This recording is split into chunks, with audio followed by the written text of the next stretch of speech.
Hi there and welcome to This Day in History for October 25th. By the way, I have learned that October 25th is the 298th day of the year and 67 days remain until the end of the year. I don't have how many days till Christmas though, but somebody out there will. Today we're going to go all the way back to the year 1764 when John Adams married Abigail Smith. The future President John Adams married Abigail Smith. This devoted couple's prolific correspondence during their married life has provided enlightenment and a glimpse of early American life for generations of history buffs. In 1774, Congress petitioned the English king to address grievances. The First Continental Congress sent a respectful petition to King George III to inform His Majesty that if it had not been for the acts of oppression forced on the colonies by the British Parliament, the American people would be standing behind British rule rather than rebelling against it. In 1812, the War of 1812, the American frigate USS United States, commanded by Stephen Decatur, captured the British frigate HMS Macedonian. In 1825, Austrian composer and educator Johann Strauss II was born. Johann Strauss's most famous works include the Blue Danube,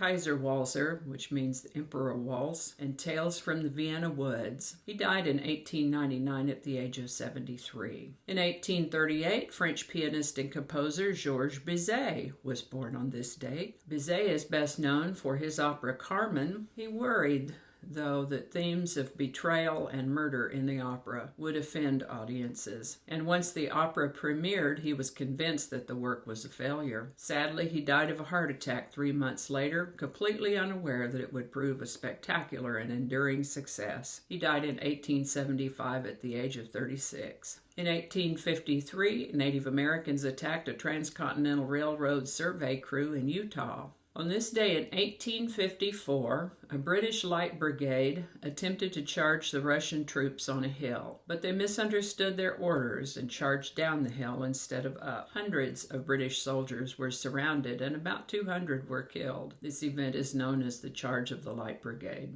In 1861, the Toronto Stock Exchange was created. On this day in 1881, Pablo Picasso was born. He was born in Malaga, Spain, and when he was 18, he was living in a Bohemian community in Barcelona, painting portraits of his friends and acquaintances. When one of his paintings was selected for inclusion in the upcoming World's Fair in Paris, he went off to Paris for the exhibition. While there, he saw paintings of Manet, Cézanne, Degas, Toulouse-Lautrec, and when he came home, he was determined to be an artist. American entertainer and philanthropist Minnie Pearl was born on this date in 1912. She died in 1996. 1921, U.S. Army Scout, lawman, professional gambler, buffalo hunter, civilian scout, Indian fighter, and journalist known for his exploits in the 19th century American Old West, Bartholomew William Barclay Bat Masterson, better known simply as Bat Masterson, died on this date in 1921. He lived an active and notable life, was a gunfighter and sheriff in Dodge City, Kansas. I remember as a kid there was a TV show called Bat Masterson, probably based somewhat on his life.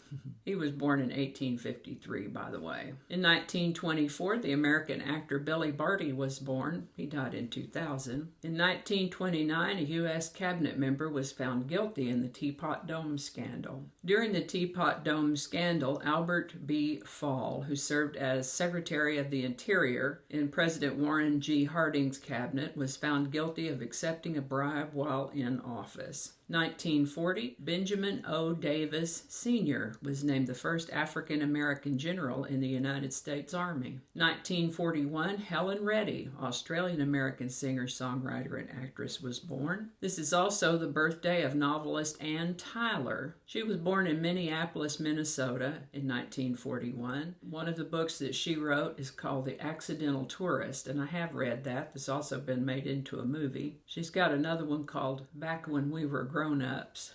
I haven't read that one yet. She said, I want to live other lives. I've never quite believed that one chance is all I get. Writing is my way of making other chances. It's lucky I do it on paper. Probably I would be schizophrenic and 6 times divorced if I weren't writing. I could relate to that. And Tyler, happy birthday.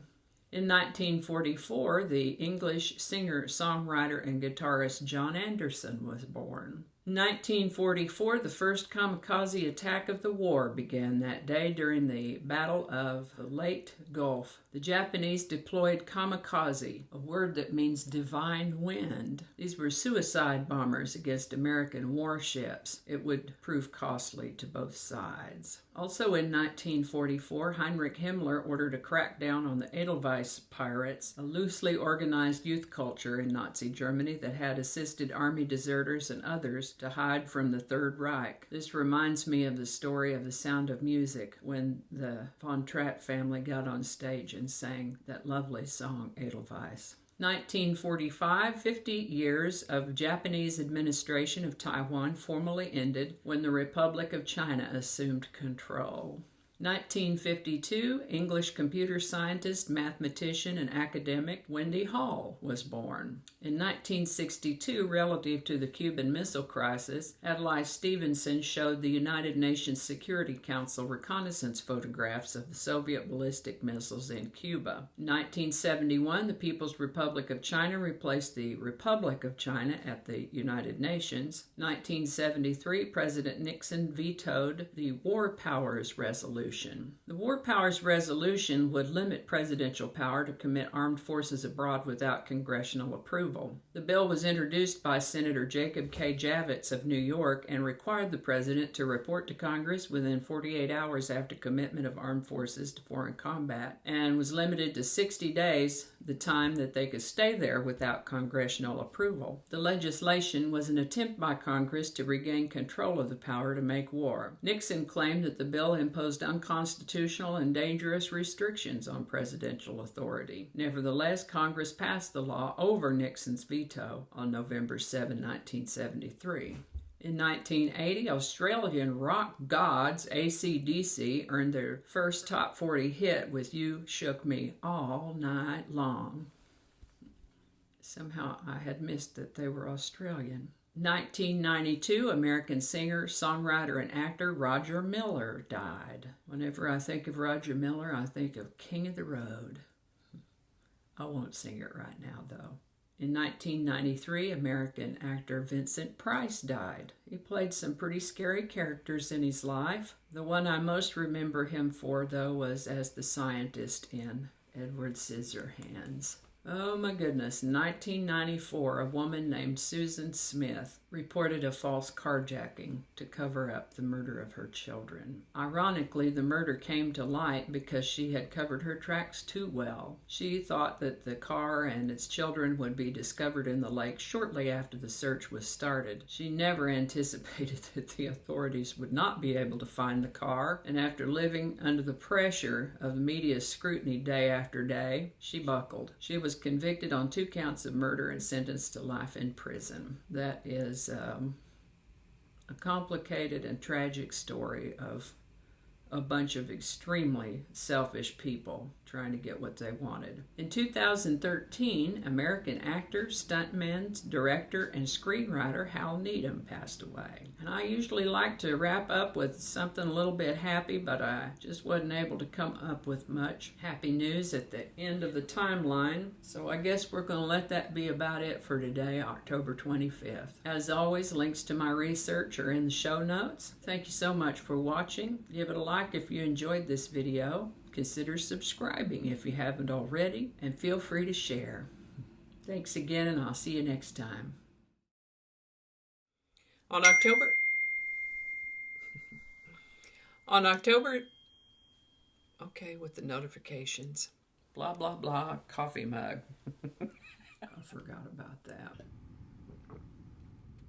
It's a rare day when I don't have very many outtakes, but today I didn't have very many outtakes. A lot of cuts, a lot of uhs and ands and ums to cut out, but not much in the way of really interesting, weird stuff. Maybe my dream of recording one all the way through without having to start over. Perhaps that dream is on the horizon. Or not. make any sense.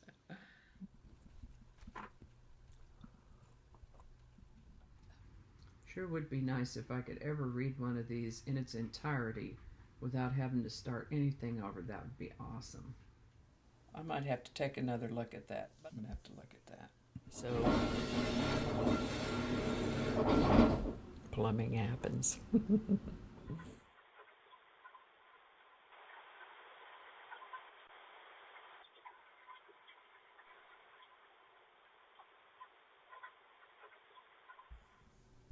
This is why I don't do live shows.